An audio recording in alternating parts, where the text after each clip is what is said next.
വണ്ടിയിലേക്ക് കയറിയ ഉടനെ അമ്മാവൻ ചോദിച്ചു, കുട്ടി എങ്ങനെയുണ്ട്? നിനക്കിഷ്ടപ്പെട്ടോ? ഷാഫി പറഞ്ഞു, കണ്ടിട്ട് കുഴപ്പമൊന്നുമില്ല. ഉമ്മയും മറ്റുള്ളവരും കൂടി കണ്ടിട്ട് ബാക്കി നമുക്ക് ആലോചിച്ചാൽ മതിയല്ലേ? മതി, അത് മതി, അവർക്ക് പറ്റും. നല്ല കുട്ടിയല്ലേ? കുട്ടിയുടെ ഉപ്പയൊക്കെ നല്ല ഡീസൻ്റ് ആളാണ്. അമ്മാവൻ എന്തൊക്കെയോ പിന്നെയും പറഞ്ഞുകൊണ്ടിരുന്നു. ഷാഫിയുടെ ചിന്തകളിൽ രണ്ടു കാര്യങ്ങൾ. ഉത്തരമെവിടെയെന്ന് ചോദിച്ചവനെ തുറിച്ചു നോക്കുകയായിരുന്നു.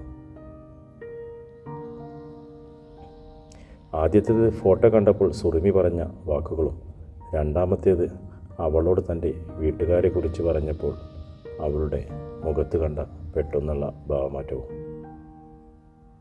സുറുമിത്തക്ക് ഇവരുടെ സ്വഭാവം മനസ്സിലായി കാണുമോ അതോ വേറെ വല്ലതും ആയിരിക്കുമോ? ആകെ പിരാന്താവുന്നു. വരുന്നിടത്ത് വെച്ച് കാണാമെന്ന് മനസ്സിൽ പറഞ്ഞ് വണ്ടിയിൽ അങ്ങനെ ഇരുന്നു. വീട്ടിലെത്തിയ ഉടനെ ഉമ്മ അടുത്തേക്ക് വന്നു. കാര്യങ്ങളൊക്കെ ചോദിച്ചറിഞ്ഞു. നിനക്ക് കുട്ടിയെ പറ്റിയ സ്ഥിതിക്ക് ഞങ്ങൾ നാളെ പോയി നോക്കാം എന്ന് പറഞ്ഞ് ഉമ്മ ആങ്ങളയെ നോക്കിയപ്പോൾ മതിയെന്ന മട്ടിൽ അവർ തലയാട്ടി.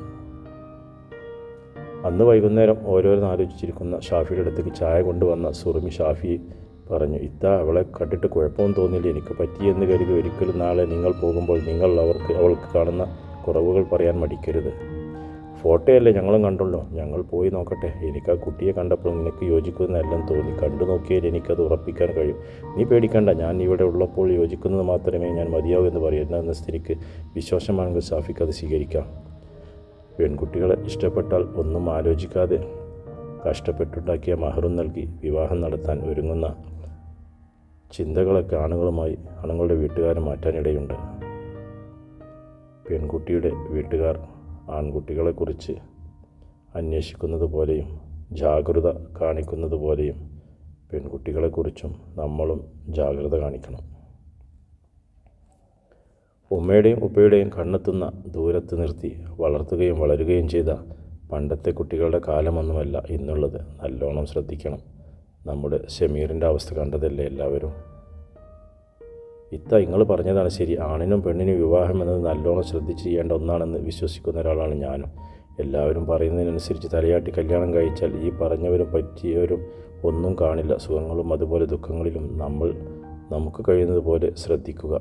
ബാക്കി പടച്ചവന് വിടുക. പരീക്ഷണങ്ങൾ വരാനുണ്ടെങ്കിൽ പിന്നെ നമ്മൾ ശ്രദ്ധിച്ചിട്ടും കാര്യമൊന്നും ഉണ്ടാവില്ല. സുറുമി, നാളെ ഞങ്ങൾ പോയി ഒന്ന് നോക്കട്ടെ എന്ന് തീരുമാനിക്കാം. നിൻ്റെ നമ്പറോ മറ്റോ അവൾക്ക് കൊടുത്തിരുന്നോ? ഇല്ല, അവൾ ചോദിച്ചിട്ടുമില്ല, ഞാൻ കൊടുത്തിട്ടുമില്ല. അഥവാ അവൾ നിന്നെ വിളിക്കുകയോ മറ്റോ ചെയ്താൽ കൂടുതൽ സംസാരിക്കാൻ നിൽക്കരുത്.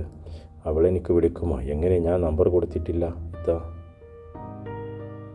നീ നമ്പർ കൊടുത്തിട്ടില്ലെങ്കിലും അവൾക്കത് വേണമെങ്കിൽ കിട്ടും. ഞാൻ പറഞ്ഞെന്നേ ഉള്ളൂ. ഇപ്പോഴത്തെ പിള്ളേരെ നിനക്കറിയാഞ്ഞിട്ടാണ് എന്നൊക്കെ പറഞ്ഞ് സുറുമി ചിരിച്ചും കൊണ്ട് അകത്തേക്ക് പോയി. എന്ത് പക്വതയോടെയാണ് അവർ സംസാരിക്കുന്നത്. എൻ്റെ സ്വന്തം പെങ്ങന്മാർക്ക് പോലും എൻ്റെ കാര്യത്തിൽ ഇത്രക്ക് ശ്രദ്ധയില്ല. ഷമീറിൻ്റെ കാര്യം പറഞ്ഞത് ഞാൻ മറന്ന കാര്യമായിരുന്നു. സ്വന്തം ഇഷ്ടങ്ങളൊക്കെ മാറ്റിവെച്ച് വീട്ടുകാർ പറഞ്ഞ് പെണ്ണിനെ കെട്ടിയവനാണ് ഷമീർ. അവസാനം വീട്ടിലെന്തോ നിസ്സാര പ്രശ്നത്തിൻ്റെ പേരിൽ വഴക്കുണ്ടാക്കി അവൻ്റെ വീട്ടുകാരില്ലാത്ത ഒരു വീട് വെച്ചാൽ ആ വീട്ടിലേക്ക് ഇനി അവനോടൊപ്പം ജീവിക്കാൻ തിരിച്ചു വരൂ എന്ന് പറഞ്ഞാണ് അവൾ സ്വന്തം വീട്ടിലേക്ക് പോയത്. അതോടെ അവൻ്റെ വീട്ടുകാർ അവളെ ഒഴിവാക്കാൻ പറഞ്ഞു. അവൻ ഒഴിവാക്കി. കണ്ടമാനം നഷ്ടപരിഹാരം കൊടുക്കേണ്ടി വന്നു. ആർക്കാണ് ഇവിടെ നഷ്ടം സംഭവിച്ചത്? ഷമീറിന് മാത്രം. ഇന്ന് ഭാര്യയില്ല. സ്വന്തം മക്കളെ കാണാൻ പോലും ഇന്ന് അവന് കഴിയുന്നില്ല.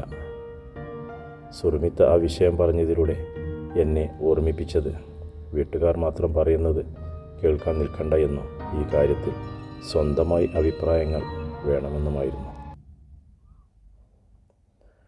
നെടുവീർപ്പുകളിട്ട് ചായയും കുടിച്ച് അങ്ങനെ ഇരിക്കുമ്പോഴാണ് മൊബൈലിലേക്ക് ആരോ ഫോൺ വിളിക്കുന്നത്.